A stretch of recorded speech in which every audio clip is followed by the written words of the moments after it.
Week 9, African American Voices. Throughout most of the history of the United States, the printing presses, the bookshops, and the literary reviews and journals were predominantly controlled and operated by people who were white and male.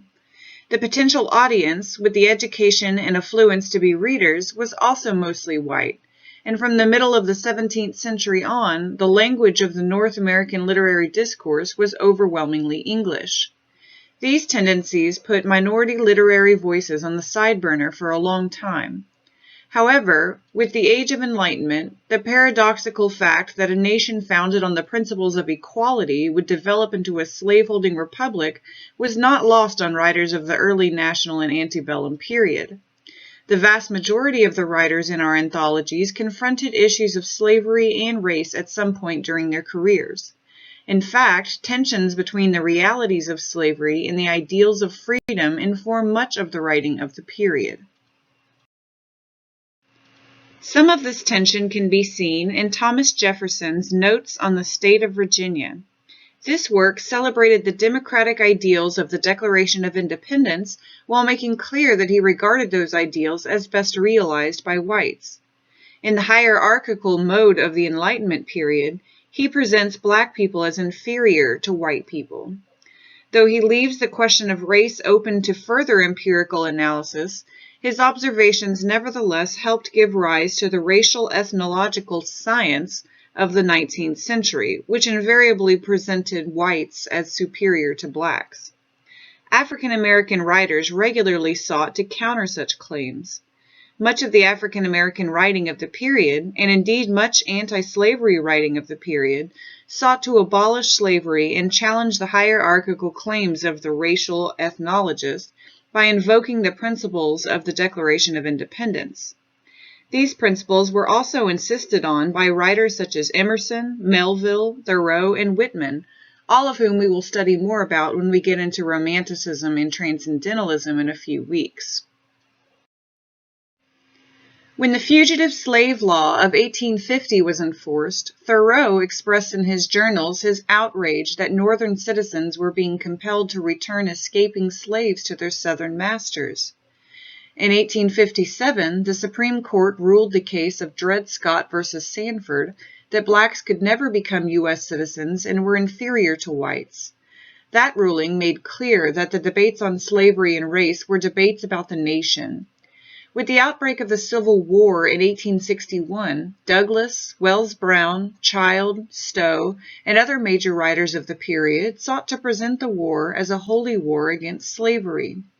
Americans failed to anticipate that a war of this nature would bring unimagined bloodshed, eventually killing over 600,000 Americans before Robert E. Lee's surrender to Ulysses S. Grant on April 9, 1865.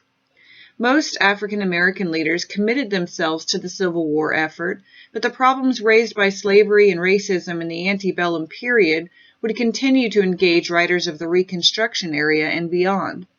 The Civil War finally ended slavery with the Emancipation Proclamation in 1863 under President Abraham Lincoln, and with the addition of the 13th Amendment in December of 1865.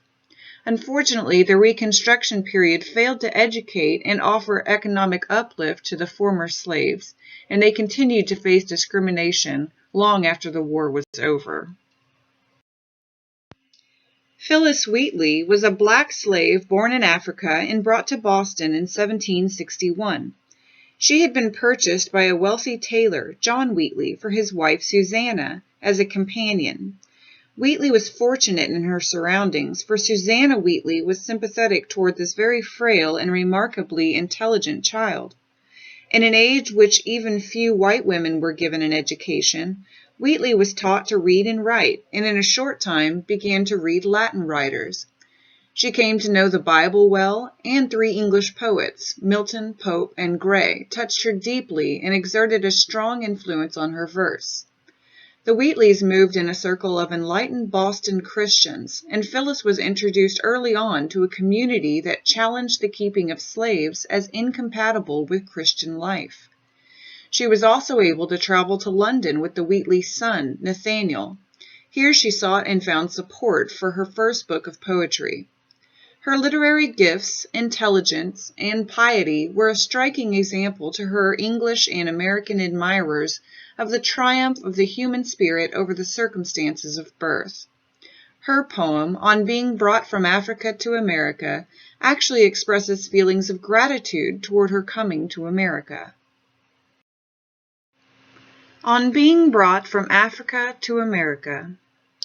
'Twas mercy brought me from my pagan land, taught my benighted soul to understand that there's a God, that there's a Savior too.